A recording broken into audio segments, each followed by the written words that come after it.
प्रतिदिन बिगड़ता जा रहा है आपके और आपके पार्टनर के बीच का संबंध और अब गुंजाइश नहीं है। अब गुंजाइश नहीं है, कहीं से भी चांसेस नहीं लग रहे हैं कि ये रिश्ता फिर से संवर जाएगा, फिर से सुधर जाएगा। कहीं अब कुछ अच्छा होने की गुंजाइश तक ना हो, तब क्या करें।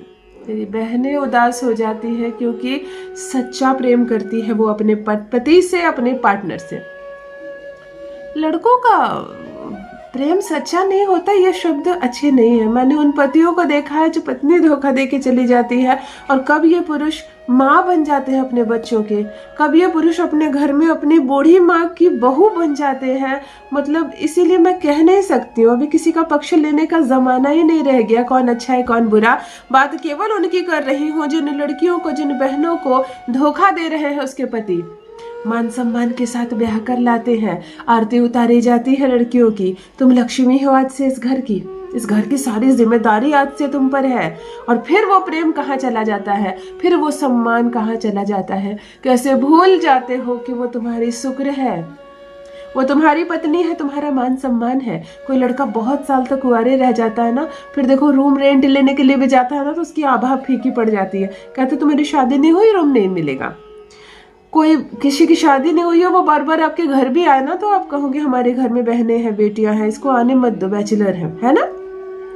वही अगर पत्नी आ जाती है आपके जीवन में, फिर बच्चे आ जाते हैं, आप इज्जतदार इंसान हो जाते हैं, परिवार वाला इंसान है, इसकी पत्नी है, इसका बच्चा है, तो समझो वो तुम्हारी मान सम्मान है, उसको क्यों अपमानित कर रहे हो।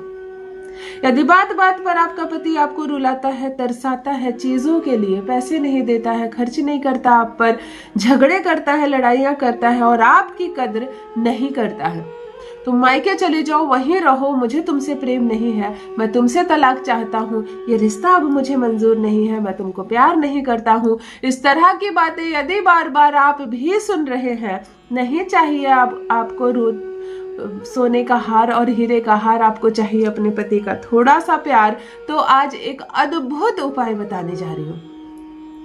मेरी वो बहनें ध्यान से सुने जिनको ऐसा अंदाजा लग रहा है कि मेरे पति के जीवन में शायद दस्तक कोई औरत दे रही है, यानी कि सौतन का चक्कर है। ये भी एक बहुत बड़ा कारण है झगड़े का, ये भी एक बहुत बड़ा कारण है लड़ाई होने का, कि अगर आपके घर में भी सौतन की दस्तक पड़ गई तो आपका हंसता खेलता खूबसूरत सा जीवन गया पानी में।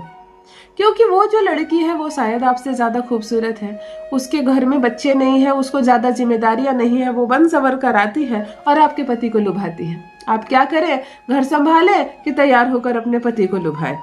शादी के बाद ये सब रह भी नहीं जाता है, क्योंकि प्रेम और विश्वास का ये रिश्ता बन जाता है। परंतु कुछ पति पता नहीं क्यों छल में आ जाते हैं, बाहर की खूबसूरती में आ जाते हैं, ना आपसे प्रेम करते हैं, ना आपकी कदर समझ रहे हैं। तो चलिए उसको उसकी चीज बताते हैं, समझाते हैं। अब प्रेम भी करेगा, कदर भी करेगा तुम्हारा पति। यदि ससुराल में जहां भी कान दे रही हो, केवल सास तुम्हारी शिकायत कर रही है, पति केवल तुम्हारी शिकायत कर रहे हैं, फोन करती हो तो मायके से भी यही सुनने को मिलता है कि तुम अच्छे से रहो, क्योंकि तुम्हारे घर से फोन आता है हमें, तुम बदमाशियां करती हो। मतलब कहीं ना कहीं आपकी जड़ें जो है उसको भी खोखला किया जा रहा है। विवश हो गई हैं आप अपमानित होकर रहने के लिए, और अब तो लग रहा है शायद अपमानित होकर भी रहने ना मिले, क्योंकि ये रिश्ता खत्म होने की कगार पर है। लग रहा है आपको कि अब तलाक होकर रहेगा। तब ये आज का अद्भुत चमत्कारिक उपाय आपके लिए महज एक लोहे की कील और थोड़ी सी लहसुन की कलियों से, मेरी बहनों आज वो उपाय बताने जा रही हूँ। पति बोली बोलेगा आपकी, झुककर रहेगा आपके कदमों में, दिन को दिन कहोगी तो दिन कहेगा, रात कहोगी तो रात कहेगा, समझ नहीं पाएगा कि ये कैसे बंधन में तुमने उसको बांध लिया। ये प्रेम है, मोह है, या तुम्हारा किया गया एक छोटा सा वशीकरण जो तुम्हारे टूटते बिखरते उजड़ते घर को फिर से बसा देगा। जान लीजिए प्रथम मैं कौन हूँ। नमस्कार दोस्तों, मैं हूँ खुशबू सिंह। बहुत स्वागत, बहुत अभिनंदन करती हूँ आप सबका अपने YouTube चैनल ज्योतिष ज्ञान में। कैसे हैं आप और घर में सब कैसे हैं? मेरे कमेंट सेक्शन में जय माता दी, हर हर महादेव अवश्य लिखें, अपनी खैरियत मुझे जरूर बताएं। पढ़ती हूँ हाथ की रेखाएं, पढ़ती हूँ जन्म कुंडली, और आप कुछ न कहें तो आपका चेहरा भी पढ़ लेती हूँ। करम है, कृपा है ऊपर वाले की, प्रेम है आप सबका।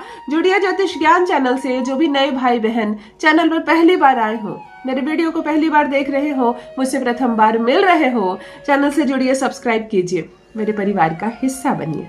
दिल नहीं टूटने दूंगी, एक भी घर नहीं टूटने दूंगी।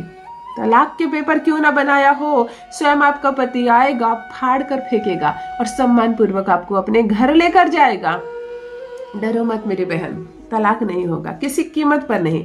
विगत 15 वर्षों से ज्योतिष ज्ञान प्लेटफॉर्म यही सफल प्रयास कर रहा है कि घर ना टूटे आपका। ये क्या हुआ है, कुछ भी बात हुई चलो पति बदल दो, फिर से शादी कर लो, इसको छोड़ दो, उसको हाथ थाम लो, नहीं। रिश्ता बिगड़ा है तो रिश्ते को सुधारा जाएगा, जो बिखर रहा है उसको समेटा जाएगा। मेरी जो भी बहनें अपने प्रेमी से विवाह करना चाहती है, सच्चा प्रेम करती है, लेकिन प्रेमी मुकर रहा है विवाह से, तो उसके लिए भी अद्भुत प्रयोग बता रही हूँ आपको। प्रेमी हर हाल में आपसे ही विवाह करेगा, आपका ही सम्मान करेगा, टूटता बिखरता रिश्ता फिर से सुधर जाएगा। ध्यान से सुनो क्या करना है। एक पतली कील लेनी है लोहे की, बिल्कुल पतली और बारीक कील लेना, और 3 लहसुन की कलियां लेना, सिर्फ 3 लहसुन की कलियां। प्रथम लहसुन की कली में ब्लू रंग के कलम से लिखोगी पति का नाम, दूसरी लहसुन की कली पर ब्लू रंग की कलम से लिखोगी अपना नाम, और तीसरा स्पेस खाली छोड़ देना, फांका छोड़ देना। ये सौतन भी हो सकती है या कोई ऐसी परिस्थिति भी हो सकती है जो तुम दोनों के बीच आ रही है, या तुम्हारी सास भी हो सकती है जो दोनों के बीच आ रही है। मतलब इस रिश्ते को खंडित करने के लिए जो भी तीसरी वजह है उसके लिए यह लहसुन को ब्लैंक छोड़ देना। शनिवार के दिन यह प्रयोग करें। एक लहसुन की एक लोहे की कील पर प्रथम पति का नाम लिखा हुआ लहसुन पिरो दे, बीच में वो खाली वाला लहसुन पिरो दे जिस पर कुछ नहीं लिखा तुमने, और तीसरी जगह पर वो तुम्हारे वाला लहसुन पिरो दे जिस पर तुमने अपना नाम लिखा। एक छोटी सी शीशे की शीशी ले, कोई दवाई की शीशी भी ले सकते हो। ध्यान दो इसमें कुछ ऐसी चीज है जो बदबू करे, जिसकी स्मेल खराब हो, जैसे शराब। अब मैं आपको इसके लिए शराब खरीदने मत चल जाना कि दीदी ने कहा है, मैं एग्जाम्पल दे रही हूँ, उपलब्ध हो कहीं से अल्कोहल तो आप डाल सकती हो ना, तो कोई बदबूदार चीज। अभी क्या हो सकती है, घर में गाजर मूली उबालते हो और थोड़ा उसको छोड़ दो 1 दिन के लिए तो बदबू करने लगेगी, चलेगा। दूध अगर फट जाए और छोड़ दो खट्टा होने के लिए, उसको छान के पानी में मिला दो, बदबू। मतलब जहाँ बदबू वहां राहु होता है। आपको ये जल लेना है। बात समझ में आ गई? मेरी महिलाएं बहनें जो है ना वो कहीं से भी इकट्ठा कर लेगी, मैं समझ गई हूँ इस चीज को। शीशे में इस बदबूदार पानी को डाल देना है जो बदबू करे, खुशबू ना करे, बदबू करे, वो राहु होता है। और इस कील को लहसुन सहित इसमें डालकर मुंह बंद कर देना, और चुपचाप जब ये सब काम कर रहे हो मुंह से एक भी शब्द नहीं करना, हाथ में इसको रखना, पति की अनुभूति करना, स्मरण करना, और ये कामना करना कि जो भी बुरी चीजें आ गई हैं हम दोनों के बीच वो नष्ट हो जाए, वो खत्म हो जाए, हम दोनों फिर से 2 से 1 हो जाए। एक ऐसी सुनसान जगह में इस शिशु को रख कर आनी है जहाँ कोई आता जाता नहीं है, जहाँ कोई आता जाता नहीं है, कोई ऐसा सन्नाटा प्लेस हो, कोई मोड़ हो, सड़क का कोई कोना हो जहाँ कोई इंसान आता जाता ना हो, कम दिखे, खालीपन दिखे, वहां चुपचाप इस शिशु को छोड़कर शनिवार के दिन चले आना। महज इतना करने मात्र से जो दूरी है ना दोनों की, ये धीरे धीरे खत्म होने लगेगी। लहसुन जो है सारे ढीले पड़ने लगेंगे, कुछ समय के बाद सड़ने लगेंगे और खत्म होने लगेगी आप दोनों के बीच की गलत फहमियां। कब 2 से 1 हो जाओगी पता ही नहीं चलेगा। अवश्य करें, अपना अनुभव मेरे साथ भी अवश्य साझा करें। बहुत बहुत धन्यवाद।